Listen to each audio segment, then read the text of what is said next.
I'm Mike Graham. Peter Blexley is here. Just on the subject of asylum seekers, I'm reminded, by the way, Peter, as I was coming in today, talking to the guy that's bringing me into work, he said, by the way, he said, we get used all the time by the government. He's not an Uber driver, he works for another, private hire company. He said, we quite often have to ferry asylum seekers from one town to another, which could be as far away as Leicester from London, could be as far away as Birmingham, could be as far away as Liverpool. They all get put into taxis. They have, sort of a close associate guard who goes with them, and sometimes we're talking hundreds of pounds for a single trip. He told me another story of a friend of his who took an asylum seeker from West London, Hounslow, via Heathrow Airport, into London to be treated for a broken arm. In a hospital in the centre of town, which ended up costing 500 quid for the day. I mean, the amount of money being wasted on these bozos is unbelievable. Our money. Our money. Our taxes. Exactly. That we work so hard for, OK, to earn our wages, to pay our taxes, which we, in return, would like an effective police service and criminal justice system, decent roads, decent railways, good public services, hospitals, doctors, access to health care, which we don't have. I don't want 400 or 500 quid being spent on an Uber to send an illegal immigrant to a hospital when he could probably walk or catch the bus to a hospital just down the road. Or get on a tube, what's wrong with that? Unbelievable. Talking about waste of money, Ed Miliband, right, our favourite ridiculous MP from this government, he's the Secretary of State for Energy and Net Zero, I believe. After the end of COP29, he's been saying how happy he is that we're now going to contribute our part to a $300 billion fund to help countries which are less well off the wheel. Have a look at this. I've just come out of the COP where we've had a successful outcome, absolutely massive bloody sense of relief, because these negotiations are really hard. You're negotiating with 198 countries. This will help speed up the global clean energy transition. It's good for Britain because it helps tackle the climate crisis, helps other countries come along with us, and also creates huge growth and job opportunities for our country. It's a hard negotiation, really, really tough. But you know what? Britain was back at the heart of these negotiations, a British government leading at home for energy security, for lower bills and for good jobs, and acting with others to create climate security for future generations. Yeah, OK then. So lower bills, bills are going up, by the way. They haven't gone down since he was in charge. What makes him think the bills are going down? If we rewind just over 100 years, OK, just over 100 years to World War I, would you like to have had that in the trenches next to you? Certainly not. No. I might have had to murder him. Just to shut him up. Yeah, indeed. And pretend he was shot by the enemy. He's really not my kind of fella. I mean, dearie, God. I mean, and also, he's trying to make out like it's been a massive, war to get these people to sit down around the table. All they're doing is putting out the begging bowl. He's going, here's a load of money, we've agreed something which will never actually come to pass, and it won't make any difference to you in the long run anyway. Yeah, but he triumphs it as a great victory. Yeah, right. Wonderful for this government. We've all worked really hard. Well, really hard. Have you? All 400 that they took over there. Yeah, 470. 470 on a jolly up. Yep. How much did that cost the public? Don't know. I mean, really. It's a joke, isn't it? How are we able to sit here and take it? I don't understand why we haven't actually got the old pitchforks out and marched on Downing Street and gone, do you know what? Just stop. Just stop. Being completely useless. Well, we'd all be branded as far-right thugs and thrown in jail. Yeah, I don't mind that. I'm happy with that. How about this from Susan? Here's the truth of what is going on in this country. My 25-year-old son was recently made redundant and had to claim job seekers allowance. The job centre was useless and no help at all, apart from bringing in an outside company to help with his CV. He didn't have to prove that he'd been looking for a job either, although he was. He found a job himself. He couldn't get universal credit because he lives with my daughter, and they told him she'd have to support him and cover his share of the rent and the bills. Good lad. Many congratulations on getting another job. Exactly right. My kind of fella. But if he'd come in on a boat, he would get a lawyer to help him with legal aid.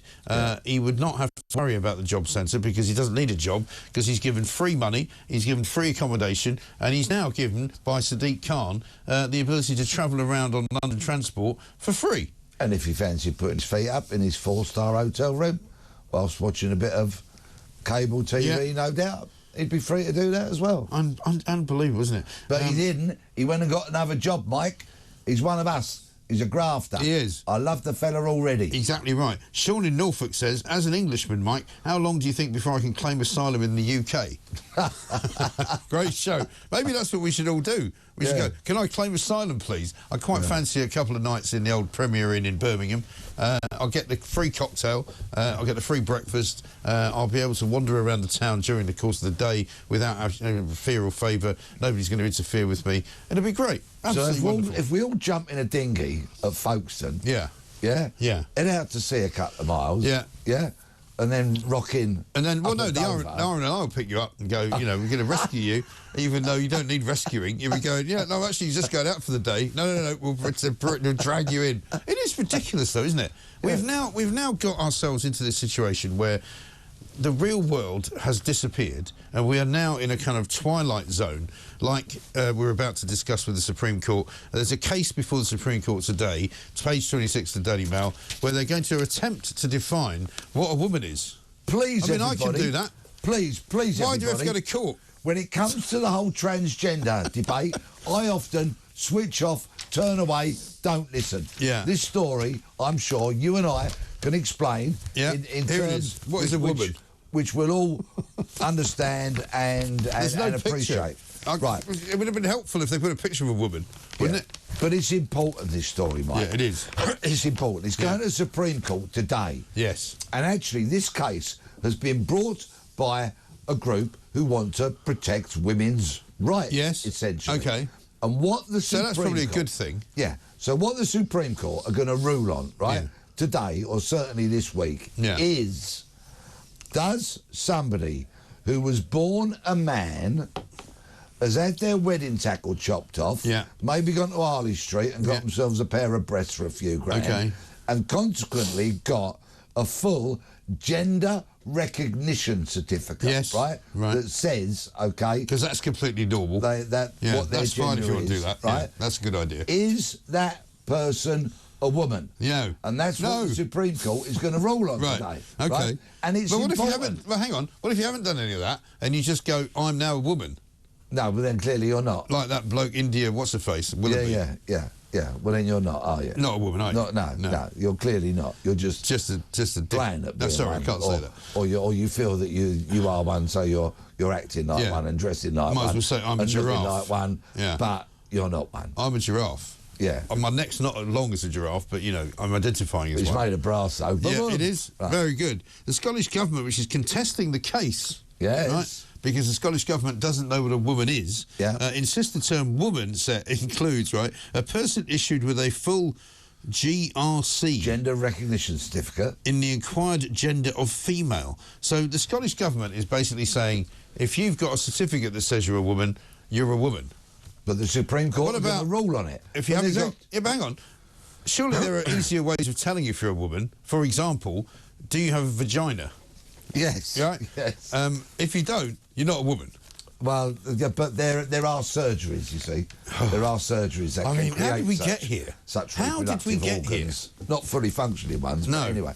So this is important. The fake one doesn't count, by the way. And the reason, actually, that this group have taken it to the Supreme Court is really for the benefit of women and women's rights, which need protecting, as well as their spaces. Right. And what they're saying is, OK, I agree that there is a need to see more women in the boardrooms of multinationals, huge companies and all of that, because they've been historically underrepresented. You know, we got the first woman chancellor. Look how that's turned out. Yeah, so, I'm talking about boardrooms. There goes your argument. I'm talking about boardrooms where decisions are made, where money is earned, where people are employed. Well, actual business. Despite this government's policies that make all of that more difficult. OK. OK? Right. Because there needs to be more women, capable, brilliant women, in the boardrooms. What this group is concerned about is that somebody born a bloke transforms into what they believe is a woman, then sits on a board that massages the figures falsely. Falsely, because they'll say that's a woman in this boardroom. But it's not, though, whereas actually it was someone who was born a geezer. And what toilet is he going in as well when he comes out of the boardroom? Exactly. So it's a very well-intentioned question that is being put in front of the Supreme Court today.